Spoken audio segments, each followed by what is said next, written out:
মাছ? পায়রা মাছ। পায়রা মাছেরও আছে।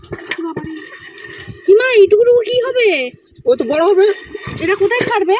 ওই ব্যাপক যারা ওই বাগদা যেরকম তিন বাগ দেখে না, হ্যাঁ এই বাচ্চাগুলো কিনে নিয়ে বড় জলাশয় এই তো দাঁড়াও, এখানে দেখি দাও পায়রা মাছ। এই বাঘ দাও, এই তো বাঘ। কি ওই দেখো এইগুলো সেই বাঘ দাও। যাবো ভালো ভাই, এটা একটা ভিডিও শুট করবি এরকম করে। হ্যাঁ দাঁড়াও ওকে ধরো দেখি হবে না আমার দ্বারা, ছেড়ে দাও।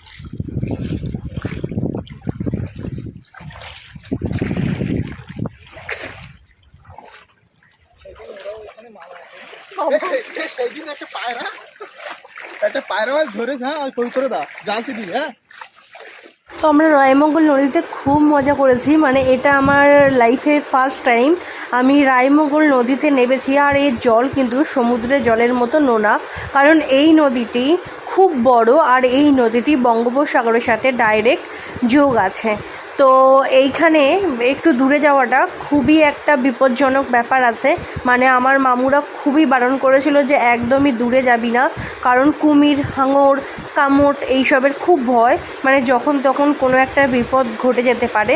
তো আমরা পাড়েতেই সবাই মিলে মজা করছিলাম। আর দেখো জোয়ারের জল যখন ছিল তখন মজা হচ্ছিল, আর এখন ভাটা পড়ে গেছে, অনেকক্ষণ হয়ে গেছে নোনা জলে অনেকক্ষণ ধরে আছি। আর দেখো ভাটাও পড়ে গেছে, জলটা তাই অনেকটা নিচে চলে গেছে। আস্তে আস্তে তোমাদের সাথে সব কিছু ভিডিও শেয়ার করব, অবশ্যই ফলো করে রাখো।